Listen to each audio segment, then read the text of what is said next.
The Canadian government says it's keeping a close watch on the situation in Sudan and working to keep Canadians in that country safe. MPs held an emergency debate on Sudan last night in the House. Foreign Affairs Minister Mélanie Joly says the situation is a top priority.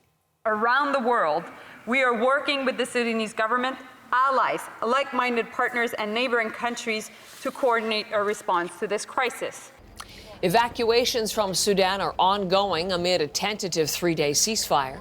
Joly is urging Canadians in Sudan to register with Global Affairs. She says the government is working to help Canadian citizens, permanent residents and their families, as well as Sudanese locals who work with the Canadian Embassy.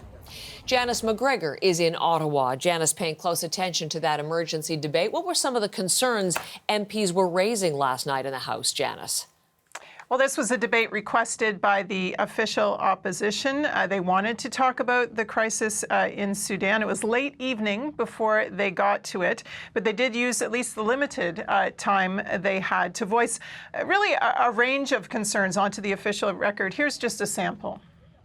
Can the member for Whitby share more about what we all can do to ensure that every Canadian, all 1,700 that are in Sudan right now, get to safety as soon as possible? Right now, well, we have been able to evacuate those staff from the Canadian Embassy, or the Canadians from the Canadian Embassy. We have not been able to help our local staff. I do think the government needs to look urgently at how they can support organizations, civil society organizations that are working to provide that urgent humanitarian assistance.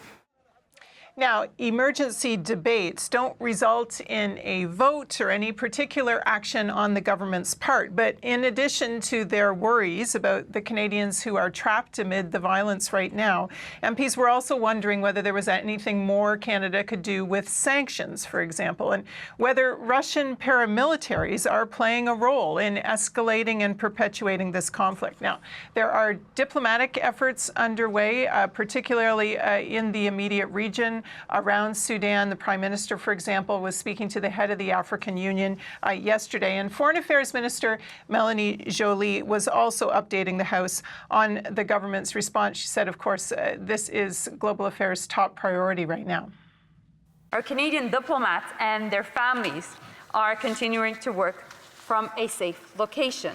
We're also taking care of our locally engaged staff still on the ground. They're all accounted for. We're also continuing to provide round-the-clock consular services to Canadians in need in Sudan through the Emergency Watch and Response Centre, which is staffed 24/7. What is, Janice, the latest on the evacuation efforts and the Canadians in Sudan who have been able to get out?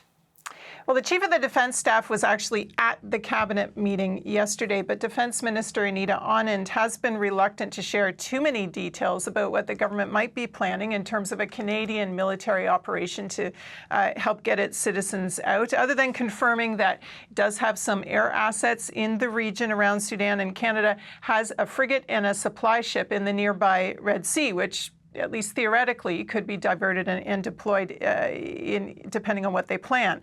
But so far, it has been other countries evacuating Canadians. Germany, France, the Netherlands, Saudi Arabia, the United Arab Emirates. All these countries had been able to get their aircraft in earlier, their ships positioned where people could get to them, and they have offered spaces that have helped about 100 Canadians leave as of last night's government update. Nearby African countries have also been helpful, ministers have said, in terms of offering safe passage for the Canadians that have been able to make it to land borders. But there are over 1,700 Canadians registered with the embassy. Joly said last night 573 of them have requested assistance, perhaps departure assistance, wanting to leave. And they are waiting for the government's help, hoping that it comes, while the current ceasefire makes it at least a little bit less risky to mount some kind of a Canadian organized evacuation.